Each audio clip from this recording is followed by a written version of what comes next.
Assalamualaikum warahmatullahi wabarakatuh. Sahabat beriman, apa kabar kalian hari ini? Semoga kita diberi kesehatan selalu dan juga panjang umur.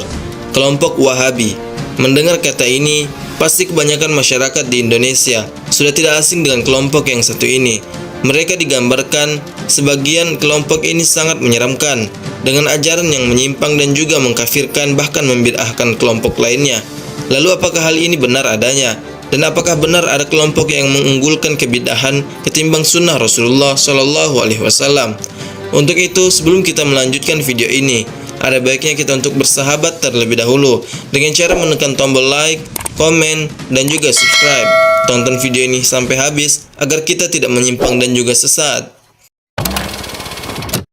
Sahabat beriman, Wahabi seringkali digambarkan dengan ciri-ciri memakai atribut sunnah, seperti mencingkrangkan celana, mencukur kumis, memanjangkan janggut, dan sebagian ada yang tergambar dengan jelas di jidatnya atau di keningnya berupa titik berwarna hitam. Apakah hal ini menandakan bahwa ini adalah aliran sesat?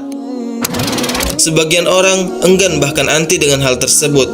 Apakah mereka yang menolak hal tersebut sudah benar? Padahal ini mereka lakukan karena perintah dari Rasulullah Shallallahu Alaihi Wasallam. Banyak hadis yang menjelaskan tentang hal ini. Wallahu a'lam.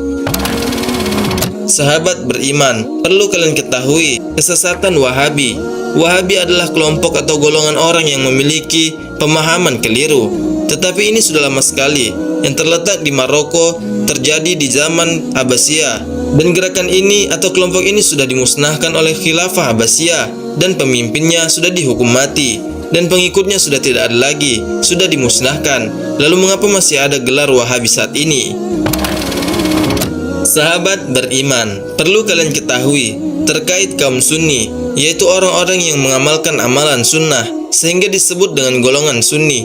Golongan Sunni tersebar luas di Jazirah Arab pada kala itu, dan hal ini menjadikan pertentangan dengan golongan Syiah Irak, karena Sunni sangat anti dengan syirik dan amalan bid'ah, sehingga kaum Syiah merasa terpojok karena mereka banyak melakukan hal baru atau amalan baru di luar ajaran Islam, sehingga terjadinya fitnah besar. Mereka tidak suka kaum Sunni, sehingga mereka menamakan kaum tersebut dengan julukan Wahabi, yang mana ini sama sekali tidak ada kaitannya dengan golongan Wahabi yang hidup di zaman Abbasiyah, karena Wahabi telah musnah di zaman Abbasiyah, hingga akhirnya fitnah besar ini sampai ke Indonesia. Fitnah besar ini sampai ke Indonesia dengan mengaitkan golongan Wahabi dengan orang yang mengamalkan sunnah tadi.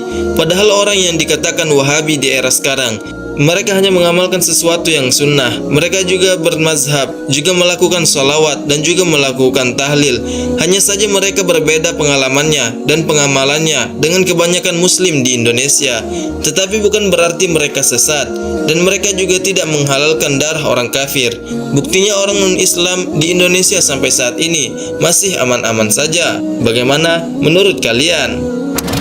Sahabat beriman, di sini saya tidak berniat untuk mengecilkan dan membesarkan suatu golongan. Hanya saja saya ingin mengingatkan jika kita harus berhati-hati dalam bersikap, terlebih ketika kita menyampaikan sesuatu kepada kaum sesama muslim dengan tingkah maupun lisan kita. Jangan sering membid'ahkan suatu golongan tanpa tahu latar belakang dan apa yang diikutinya. Dan jangan sering mengkafirkan seseorang, karena hal itu dilarang oleh Rasulullah Shallallahu Alaihi Wasallam. Sebagaimana hadisnya, ada beberapa hadis mengenai kafir mengkafirkan sesama muslim. Antara lain hadis riwayat Bukhari nomor 6103. Nabi Shallallahu Alaihi Wasallam bersabda, seandainya seseorang mengatakan wahai kafir kepada saudaranya, maka tuduhan kafir tersebut akan kembali kepada salah satu di antara keduanya. Sahabat beriman, dan terlebih jangan ringan lidah untuk menuduh seorang muslim itu sebagai orang yang sesat. Berbicara tentang agama Islam, dari Abu Hurairah radhiyallahu anhu, dia berkata, Rasulullah Shallallahu Alaihi Wasallam bersabda, Yahudi terpecah menjadi 71 golongan, Nasrani menjadi 72 golongan, dan umatku Islam akan terpecah menjadi 73 golongan. Hadis riwayat Abu Daud, Tirmizi, dan Ibnu Majah. Hadis ini mengisyaratkan bahwa perpecahan dan perbedaan pendapat dalam memahami Islam adalah sesuatu yang tidak dapat dihindari. Namun umat Islam diharapkan untuk terus bersatu di atas kebenaran mengikuti Al-Quran dan Sunnah. Lalu mengenai 73 golongan, siapakah yang benar di antara kita? Disinilah yang menjadikan umat Islam saling menyalahkan satu sama lain, padahal sudah jelas hadisnya. Dari Muawiyah radhiyallahu anhu, dia berkata, "Aku bertanya, wahai Rasulullah, golongan manakah yang selamat?" Beliau menjawab, "Mereka yang seperti aku dan para sahabatku pada hari ini." Hadis riwayat Tirmizi disahihkan oleh Al-Hakim dan disetujui oleh Az-Zahabi.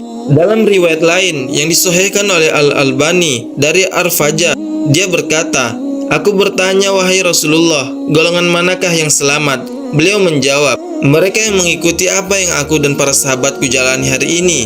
Dari riwayat ini jelaslah bahwa golongan yang selamat dan benar menurut Rasulullah SAW adalah mereka yang konsisten mengikuti ajaran Islam sebagaimana yang dicontohkan Nabi dan para sahabatnya, dengan berpegang teguh pada Al-Quran dan Sunnah tanpa menambahkan hal-hal baru. Walaupun hal ini sudah baik di mata kita, belum tentu di mata Rasulullah dan Allah meridhoinya.